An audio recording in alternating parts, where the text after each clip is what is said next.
Aishwarya, UDF സർക്കാർ ഭരണത്തിലേറി. നമ്മൾ നോക്കിക്കഴിഞ്ഞാൽ കഴിഞ്ഞ പ്രാവശ്യം ഈ തിരുവനന്തപുരത്തുണ്ടായ ഏറ്റവും വലിയ പ്രശ്നങ്ങളൊന്ന് ഈ പറഞ്ഞ പോലെ യദുവിനെ ഒഴിവാക്കിയതായിരുന്നു. അത് മാത്രമല്ല, അന്ന് ഒരുപാട് വഴിയിൽ നിന്ന് വെച്ച് തടഞ്ഞു നിർത്തുന്നു. ആര്യരാജനെ നേരിട്ട് ഇറങ്ങി വരുന്നു മേയർ കുട്ടി.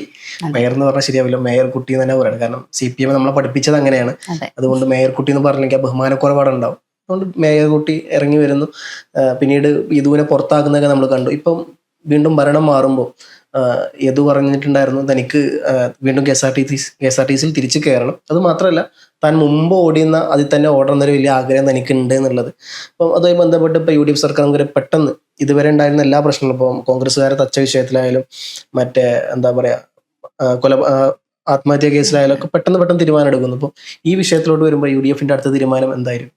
ഉറപ്പായിട്ടും നമ്മളിത് കോൺഗ്രസ് സർക്കാർ അധികാരത്തിൽ കയറിയ സമയത്ത് തന്നെ നമ്മളൊരു ചർച്ചയിൽ അതൊന്ന് പറഞ്ഞിരുന്നു. ഉറപ്പായിട്ടും യദുവിനെ തിരിച്ചെടുക്കുന്ന അല്ലെങ്കിൽ അതേ റൂട്ട് തന്നെ കൊടുത്തുകൊണ്ട് യദുവിനെ തിരിച്ചു കൊണ്ടുവരുന്നതിലൂടെ കോൺഗ്രസിന്റെ ഒരു വലിയൊരു അച്ചീവ്മെന്റ് ആയിരിക്കും, അല്ലെങ്കിൽ അവർ ചെയ്യുന്ന ഏറ്റവും വലിയൊരു ജനങ്ങൾക്കിടയിലേക്ക് ഏറ്റവും കൂടുതൽ ഇറങ്ങി ചെല്ലാൻ പറ്റുന്നൊരു വിഷയമായിരിക്കും യദുവിൻ്റെ. എന്ന് വെച്ചാൽ ആ പറയുന്ന തിരുവനന്തപുരം കോർപ്പറേഷൻ തന്നെ കയ്യിൽ നിന്ന് പോകാനുള്ളൊരു മെയിൻ റീസൺ എന്ന് പറയുന്ന യദുവിൻ്റെ വിഷയം തന്നെയായിരുന്നു. അതായത് ആറ്റുകാൽ പൊങ്കാലയിൽ ഇഷ്ടിക വിഷയമാണെങ്കിലും കമലേശ്വരം കൺവെൻഷൻ സെന്ററിന്റെ വിഷയമാണെങ്കിലും അങ്ങനെ ഒരുപാട് വിവാദങ്ങളിലും ധാർഷ്ട്യം കൊണ്ടും അങ്ങനെ ഒരുപാട് പേരെടുത്തിരുന്നു. ഈ പറയുന്ന ചെറിയൊരു കാര്യങ്ങളൊക്കെ കൊണ്ട് തന്നെ ആര്യരാജേന്ദ്രൻ വിവാദം ഒരു വനിതയായിട്ട് തന്നെ ഉയർന്നു വന്നിരുന്നവര്. ലിസ്റ്റ് തരൂ, നമുക്ക് നമ്മുടെ പിള്ളേരെ കയറ്റാം എന്ന് പറഞ്ഞിട്ട് അയക്കുന്നു. അങ്ങനെ ഒത്തിരി വിവാദങ്ങൾ വന്നെങ്കിലും സാധാരണ ജനങ്ങൾ ഏറ്റവും കൂടുതൽ അവരെ വെറുത്തത്, അല്ലെങ്കിൽ മൊത്തം ജനങ്ങൾ അവർക്കെതിരായതിന്റെ മെയിൻ റീസൺ യദുവിന് നേരിടേണ്ടി വന്ന ഒരു വിഷയം തന്നെയായിരുന്നു. അത് ജനങ്ങളിൽ ഒരുത്തൻ, അല്ലെങ്കിൽ സാധാരണക്കാരിൽ ഒരുവന് നേരെ ഉണ്ടായിരുന്ന ഒരു ആക്രമണം, അല്ലെങ്കിൽ അയാൾക്ക് നേരെ ഉണ്ടായിരുന്ന ഒരു അതിക്രമം ആയതുകൊണ്ട് തന്നെ യദുവിന്റെ കരച്ചിലിനൊപ്പം അല്ലെങ്കിൽ യദുവിന്റെ കണ്ണീരിനൊപ്പം ജനങ്ങളെല്ലാവരും നിന്നു. അതിന്റെ ഒരു ഫലം തന്നെയാണ് ശരിക്കും തിരുവനന്തപുരത്തിൽ CPM പച്ചപിടിക്കാതെ പോയതും. അതുപോലെ തന്നെ മേയറുടെ തോൽവി മാത്രമല്ല, അതിനപ്പുറത്തേക്ക് മേയർ ഒരു പാർട്ടി പ്രചാരകയായിട്ട് പോലും കയറ്റാൻ പറ്റില്ല എന്നുള്ള തരത്തിൽ, അല്ലെങ്കിൽ മുൻ മേയർ ഈ മേയർ കുട്ടിയെ വണ്ടിയെ കയറ്റിയതിന്റെ പേരിൽ പാർട്ടിക്കാർ തന്നെ ബഹളം ഉണ്ടാക്കിയെന്ന് ശിവൻകുട്ടി ഉൾപ്പെടെ തുറന്നു പറയേണ്ടി വന്നതൊക്കെ അതിന്റെ ഒരു അനന്തരഫലങ്ങളായിട്ട് വന്നതാ. മാത്രമല്ല, സച്ചിൻ ദേവ് എന്ന് പറയുന്ന MLAക്ക് അവിടെ ഉണ്ടായ വലിയൊരു പരാജയവും ശരിക്കും ഇതിന്റെ ഒരു ആഫ്റ്റർ എഫക്റ്റ് ആയിട്ട് തന്നെ കാണുന്നതായിരിക്കും ഉചിതം എന്ന് തോന്നുന്നു.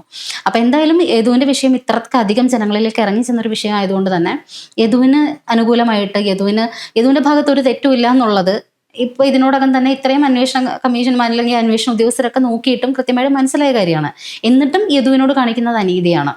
ഇപ്പോൾ നമ്മൾ CPM ഇപ്രാവശ്യം കോർപ്പറേഷൻ BJP പിടിച്ച സമയത്ത് VV രാജേഷ് മേയറായിട്ട് വരുന്ന സമയത്ത് നമ്മൾ പറഞ്ഞിരുന്നു, അദ്ദേഹത്തിന്റെ പേഴ്സണൽ ഡ്രൈവറായിട്ട് യദുവിനെ കൊണ്ടുവരാം എന്ന രീതിയിൽ ചെറിയ വാർത്തകളൊക്കെ പുറത്തു വന്നിരുന്നു.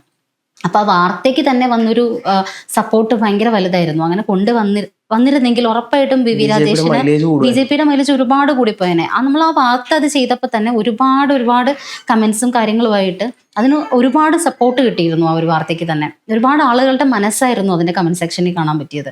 പക്ഷെ എന്തുകൊണ്ടോ VV രാജേഷിന് അത് ചെയ്യാൻ സാധിച്ചില്ല. പക്ഷേ VD സർക്കാർ നിലവിൽ വന്നു കഴിഞ്ഞപ്പോൾ അദ്ദേഹത്തിന്റെ നേതൃത്വത്തിൽ ഇപ്പോൾ CP ജോണാണ് ഗതാഗത മന്ത്രി.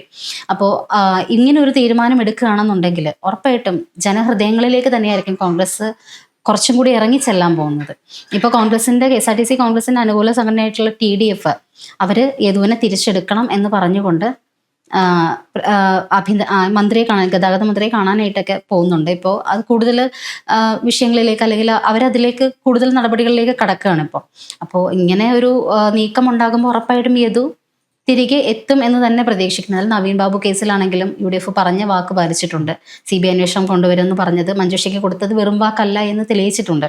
അപ്പോൾ അതുപോലെ തന്നെ മോഡിഫിക്കേഷൻ വിഷയത്തിലാണെങ്കിലും പറഞ്ഞ വാക്കുകൾക്കൊന്നും അണുവിട വ്യത്യാസം ഇല്ലാണ്ട് എല്ലാ കാര്യങ്ങളും സതീശൻ സർക്കാർ നിലവിൽ വന്നതിന് ശേഷം പെട്ടെന്നാവുന്നുണ്ട് എല്ലാ കാര്യങ്ങളും.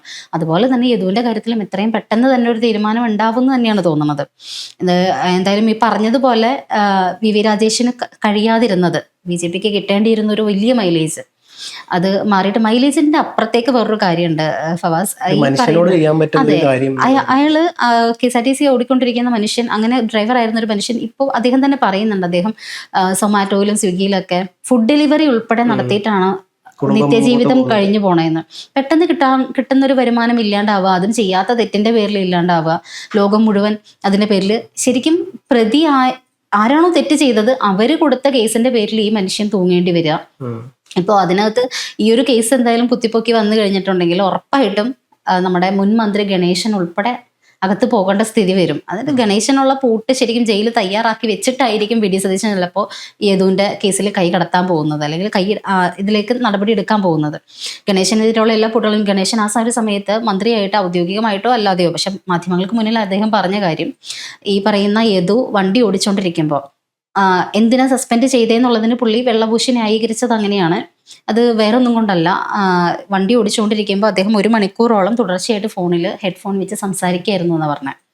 അത് അതിൻ്റെ നടപടി പേരിലാണ് അദ്ദേഹത്തെ പുറത്താക്കിയെന്നാണ് പറയുന്നത്. പക്ഷേ ഡീറ്റെയിലായിട്ട് അന്വേഷിക്കുമ്പോൾ അത്തരത്തിലൊരു നടപടി ഉണ്ടായതായിട്ട് എവിടെയും ഒരു രേഖകളും ഇല്ല.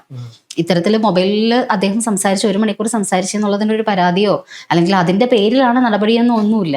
ഈ മേയറുടെ വിഷയത്തിൽ തന്നെയാണ് നടപടി എടുത്തിരിക്കുന്നത്, അദ്ദേഹത്തിന്റെ ജോലി പോയതുമൊക്കെ. പക്ഷെ ഒരു മന്ത്രി ഇത്രയും പച്ചക്കള്ളം ജനങ്ങളെ പറഞ്ഞ് ജനങ്ങളുടെ മുന്നിൽ വന്ന് അവതരിപ്പിക്കുന്നതും, അപ്പോൾ കൃത്യമായിട്ടും ആര്യ രാജേന്ദ്രന് വേണ്ടിയിട്ട് അവിടെ കളിച്ചത്, അല്ലെങ്കിൽ ആര്യയ്ക്ക് വേണ്ടിയിട്ട് മന്ത്രി കൂടി കൂട്ടം നിന്നിട്ടാണ് സ്വന്തം വകുപ്പിൽ ഇത്രയും വലിയൊരു നീതികേട് അദ്ദേഹം കാണിച്ചു വെച്ചത്.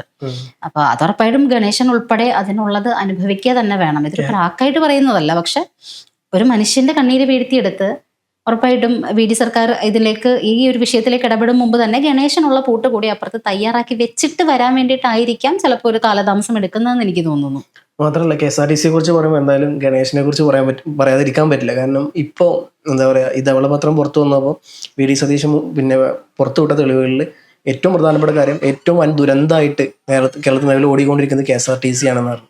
കഴിഞ്ഞ 5 വർഷമായിട്ട് എനിക്കറിയാം ഭയങ്കര മൈലേജ് എന്ന് പറഞ്ഞാൽ സാമൂഹ്യ മാധ്യമങ്ങളെല്ലാം വരുന്നു, താൻ വണ്ടി ഓടിക്കുന്നു.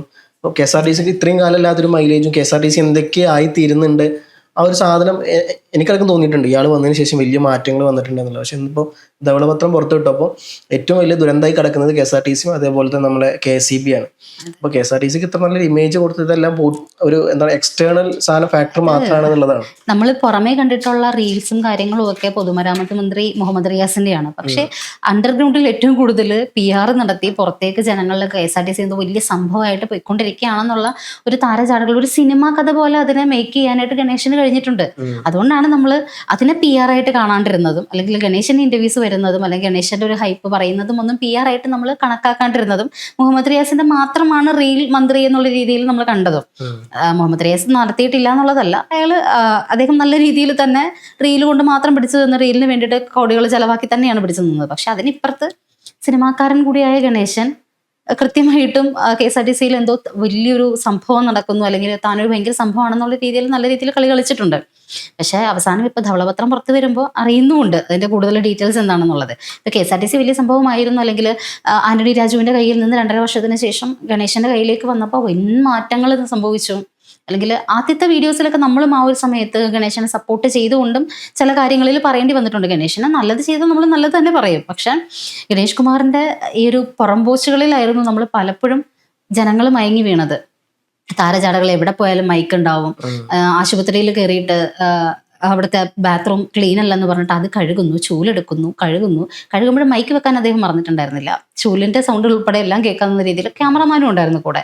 പെട്ടെന്ന് ചെല്ലുന്നു, അദ്ദേഹത്തിന്റെ മണ്ഡലത്തിൽ ഒരു ആശുപത്രി ചെല്ലുമ്പോൾ അവിടുത്തെ ക്ലീൻ അല്ലാണ്ട് കിടക്കുന്നു. അദ്ദേഹം അപ്പം തന്നെ ചൂലെടുക്കുന്നു, അടിക്കുന്നു, കഴുകുന്നു.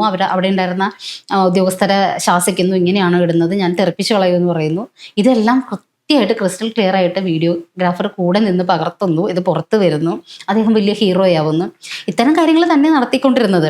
ഇപ്പോൾ അൺഎക്സ്പെക്റ്റഡ്ലി നടക്കുന്ന ഒരു കാര്യത്തിന് നമ്മൾ ആരെങ്കിലും ഫോട്ടോയും ഓൺ ചെയ്ത് വെച്ചോണ്ട്, അല്ലെങ്കിൽ ക്യാമറ നല്ല ക്ലാരിറ്റി ക്യാമറയും കൊണ്ട് പിന്നാലെ നടത്തില്ലല്ലോ. അപ്പോൾ എല്ലാം പ്ലാൻഡ് ആയിരുന്നു എന്നുള്ളത് ജനങ്ങൾ മനസ്സിലാക്കാൻ ഒരു കുറച്ച് സമയം എടുത്തെന്നുള്ളതേ ഉള്ളൂ. പിന്നെ അതിന്റെ കൂടുതൽ ഡീറ്റെയിൽസ് ഇപ്പോൾ സതീശൻ സർക്കാർ വന്നു കഴിഞ്ഞപ്പോൾ പുറത്തുവിട്ട കാര്യം കണ്ടപ്പോൾ തന്നെ നമുക്ക് മനസ്സിലായ കാര്യമാണ് KSRTCയും KSEB ഏത് ഗതിയിലാണ് കിടന്നിരുന്നെന്നുള്ളത്.